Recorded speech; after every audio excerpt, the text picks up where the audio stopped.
E iniciamos nossa análise de hoje com uma promessa, olha, bem ousada, vinda de uma única fonte. Muito ousada. A gente tem em mãos um texto que descreve uma ferramenta chamada CloudBot, e o autor não economiza nem um pouco nos elogios. Ele chama de o início de algo novo. Aham. Então, a nossa missão aqui é investigar essa afirmação. Vamos tentar descobrir se isso é só mais um hype, né, no mundo da inteligência artificial, ou se a gente está realmente diante de uma mudança de paradigma. Exato. A ideia central que o texto propõe é que o CloudBot não é só mais uma IA. Ele é, na verdade, um agente que trabalha 24 horas por dia. Exato. E para a gente entender essa promessa, a gente precisa focar numa distinção que a fonte faz, que eu acho que vai ser o fio condutor da nossa conversa toda. Certo. É a diferença entre uma IA que simplesmente responde e uma que de fato executa. Um chat GPT responde. Você faz uma pergunta, ele te entrega um texto, uma imagem, e a tarefa acaba ali.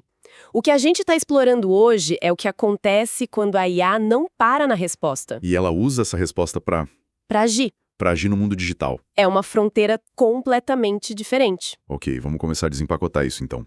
O texto descreve o CloudBot como um agente de IA autônomo. Aham. A gente ouve esse termo agente de IA em todo lugar ultimamente, quase virou um jargão. Com base no que a fonte diz, o que realmente faz essa ferramenta ser diferente na prática, fora o marketing. A diferença, segundo o texto, está na arquitetura, na base de tudo. Ferramentas como o ChatGPT, elas operam em seções que são isoladas.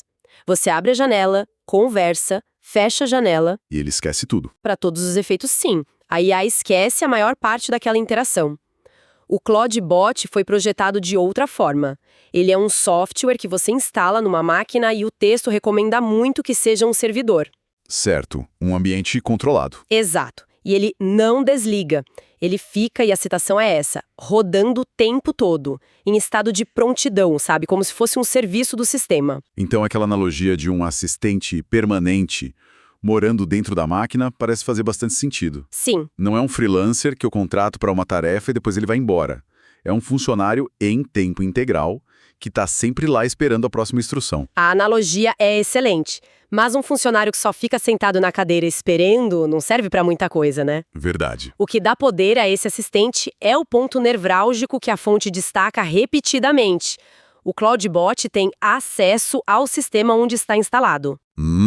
E quando a gente fala gente nesse contexto, é importante pensar não só como um programa, mas como uma entidade com um objetivo. Ele percebe o ambiente dele, o sistema de arquivos, a internet, e ele tem a capacidade de agir nesse ambiente. Para atingir um objetivo que foi determinado. Exatamente, é essa capacidade de ação que eu define. Certo. Então, o acesso ao sistema é a chave que abre a porta. E o que tem do outro lado dessa porta? O que esse acesso permite que ele faça, que uma IA convencional, confinada numa aba de navegador, não conseguiria nem sonhar? É aqui que a coisa fica muito interessante. Exponencialmente mais interessante. Ok. O texto lista uma série de capacidades que são consequência direta desse acesso. Ele pode ler, criar e editar arquivos. De qualquer tipo. Qualquer tipo. Documentos, imagens. Qualquer tipo. Pode escrever código e, o que é mais importante, compilar e executar esse código. Ele pode organizar pastas, mover arquivos, executar comandos de terminal. Basicamente, qualquer coisa que um desenvolvedor humano faria numa linha de comando, ele também pode. Isso na teoria soa muito, muito poderoso. Mas e na prática? A fonte dá exemplos concretos de como isso se traduz em tarefas do mundo real. Sim, e são exemplos bem impressionantes. A fonte cita a capacidade de, a partir de um comando simples, criar uma landing page do zero. Do zero? Do zero. E não é só escrever o código HTML e CSS. É criar os arquivos, salvar na pasta certa e, se precisar, até iniciar um servidor web local para testar. Uau! Fala sobre a capacidade de automatizar o envio de e-mails, gerenciar compromissos na agenda ou até criar dashboards completos de análise de dados. Puxando informações de vários lugares? Ponto crucial que o texto enfatiza é a capacidade de executar tarefas longas e complexas.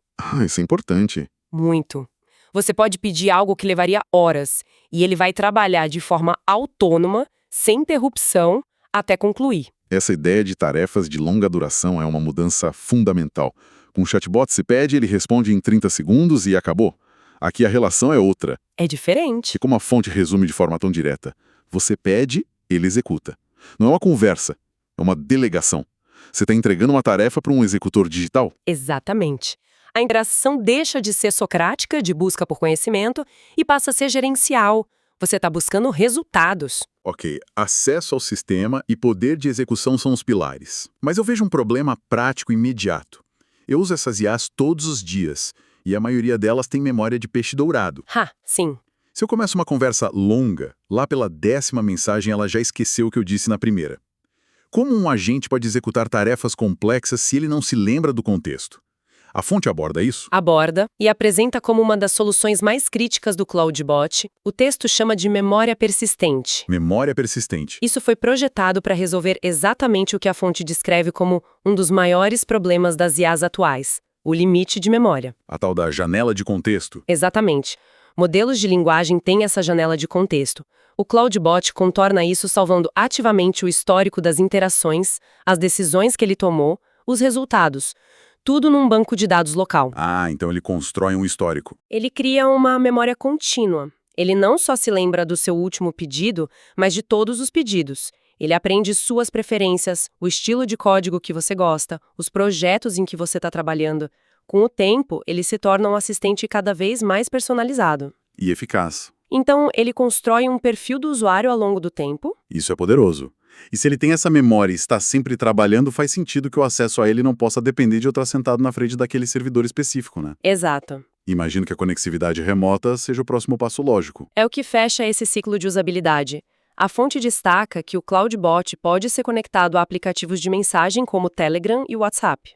Que interessante! A princípio pode parecer um detalhe de conveniência, mas na verdade isso transforma fundamentalmente o modelo de interação. Como assim? Ele deixa de ser um software de desktop e se torna um assistente onipresente. O texto diz: você conversa com ele como se fosse um contato. Enquanto isso, ele está trabalhando no servidor. Nossa! Você pode estar no trânsito, mandar uma mensagem pedindo: analise os dados de vendas de ontem e me envie um resumo. E o agente lá no servidor dele executa a tarefa e te responde no seu celular. É a materialização da ideia de ter um funcionário digital no bolso. Perfeito. É isso. A cada passo, a imagem fica mais clara. Mas tem outro detalhe no texto que me surpreendeu bastante. Aparentemente, o CloudBot não tem um cérebro fixo. O que isso quer dizer? Eu imaginei que ele usaria um modelo de IA específico. E essa, para mim, é uma das características mais estratégicas que a fonte descreve. O CloudBot é, na verdade, uma estrutura, um chassi. O motor, ou o cérebro, é intercambiável. Intercambiável? Como assim? O usuário pode escolher qual modelo de linguagem vai alimentar o agente. Pode ser o Claude da Anthropic, a família GPT da OpenAI, o Gemini do Google, ou até modelos open source que o usuário pode rodar localmente. Para ter mais privacidade. Exato! E por que isso é tão importante? Essa era a minha próxima pergunta. Qual a vantagem de poder trocar o cérebro do seu assistente? Se a gente conectar isso ao quadro geral da indústria de IA, a gente percebe que os modelos de linguagem estão virando commodities. Cada um tem pontos fortes e fracos. Certo. Um é melhor para criatividade, outro para lógica. Outro para programação, um terceiro é mais rápido, um quarto é mais barato. Essa flexibilidade impede que o usuário fique preso a um único ecossistema. Significa que você pode usar o cérebro mais barato para tarefas simples e trocar para o mais poderoso e caro para uma tarefa crítica. O valor não está mais só no modelo, mas na camada de orquestração que fica por cima. Exatamente. A camada de agência que consegue extrair o melhor de cada um. Faz todo sentido. E para facilitar o uso prático, o texto menciona um sistema de skills com integrações prontas para ferramentas como Google Drive, Trello e Slack. Sim. Isso me soa familiar, quase como uma loja de aplicativos. Mas isso não cria uma dependência de um hub central? E se a skill que eu preciso não estiver lá? Eu volto a estaca zero, tendo que programar tudo? É uma ótima pergunta e um ponto de ceticismo super saudável. O sistema de skills que a fonte descreve e o Cloud Hub onde elas podem ser ativadas é de fato uma faca de dois gumes. Certo. Por um lado, é absolutamente crucial para a adoção em massa. Reduz drasticamente a barreira de entrada. Torna acessível. É a diferença entre ter que ser um programador que entende de APIs para integrar com o Trello e ser um usuário que só aperta um botão ativar skill do Trello. É o que torna a ferramenta acessível para muito mais gente. E o outro lado da faca? O outro lado é exatamente o risco que você apontou. Se a sua necessidade é muito específica e não existe uma skill pronta, você ainda precisaria de conhecimento técnico para criar. No entanto, o texto dá a entender que, por ser uma plataforma aberta, a comunidade pode criar e compartilhar essas skills.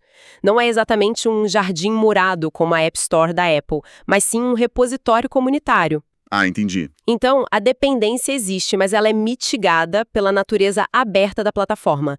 É um meio termo entre a facilidade de uso e a flexibilidade total. Ok, vamos recapitular. A gente tem um agente autônomo, com memória de longo prazo, acesso remoto, um cérebro que pode ser trocado e um sistema de habilidades para se conectar com o mundo. Isso. E aí vem o ponto que me deixou mais cismado. A fonte afirma que a ferramenta é open source e gratuita. Desculpe a desconfiança, mas no mundo da tecnologia, quando algo tão poderoso é gratuito, eu sempre me pergunto onde está a pegadinha. E a sua desconfiança é o que nos leva diretamente ao alerta de segurança que a fonte faz questão de destacar, assim com letras garrafais. Qual é o alerta? A pegadinha não está no preço, mas na responsabilidade. O texto é extremamente claro. O CloudBot tem acesso total ao sistema. O mesmo poder que permite a ele criar um site, permite a ele deletar todos os seus arquivos. Certo. A recomendação expressa é: não rode isso no seu computador pessoal principal. O ideal é rodá-lo num ambiente isolado e controlado, como um servidor dedicado ou uma VPS. E para quem não é da área, o que é uma VPS? Pense numa VPS ou Virtual Private Server como alugar um computador seguro na nuvem só para essa tarefa. Entendi. É um espaço digital que não tem nenhuma conexão com seus arquivos pessoais, suas fotos, seus documentos. É uma caixa de areia. Se algo der muito errado, o dano fica contido ali dentro. O poder da ferramenta exige esse nível de precaução. Totalmente. Faz sentido. É exatamente o que a frase final da fonte sobre o tópico diz. É poder de funcionário digital. E poder exige cuidado. Exato. Isso muda completamente a perspectiva. Não estamos falando de um brinquedo ou de um chatbot inofensivo. Estamos falando de dar as chaves do seu sistema a uma IA, o que exige um nível de cautela e responsabilidade do usuário que é totalmente novo. Completamente novo. Então, voltando à nossa pergunta inicial. Essa ferramenta representa o início de algo novo? Depois de tudo que a gente discutiu, a sensação que fica é que a fonte pode não estar exagerando. Parece que não. A mudança conceitual da IA que responde para a IA que faz parece ser de fato a grande virada de chave. A imagem do funcionário virtual incansável parece cada vez mais concreta. Exatamente. A conclusão que o texto nos permite tirar é que não é uma única característica que faz a diferença, mas a convergência de todas elas. A combinação das partes. É a combinação do acesso irrestrito ao sistema, com a memória persistente, que permite aprendizado, a flexibilidade de escolher o melhor cérebro para cada tarefa e as skills que o conectam ao mundo digital. Juntos, esses elementos movem a IA de uma ferramenta reativa, de geração de conteúdo, para um verdadeiro agente proativo, um agente de execução de ações. O texto termina com aquela frase que fica ecoando. Isso aqui ainda está só começando. E isso me deixa com uma reflexão final, quase uma vertigem, sabe? Hoje, com uma ferramenta como essa, a gente ainda precisa dar ordens específicas. Cria este arquivo, envia aquele e-mail. Se este é só o começo, o que acontece quando a gente não precisar mais dar ordens, mas apenas definir um objetivo? Um objetivo amplo. Exato. O que acontece quando for possível dizer aumente as vendas da minha empresa em 15% este trimestre e um esquadrão desses agentes autônomos começar a criar campanhas, analisar dados e tomar suas próprias decisões para atingir essa meta? Nossa. Como vai ser gerenciar uma equipe dessas? E talvez a pergunta mais importante, quem vai ser o gerente?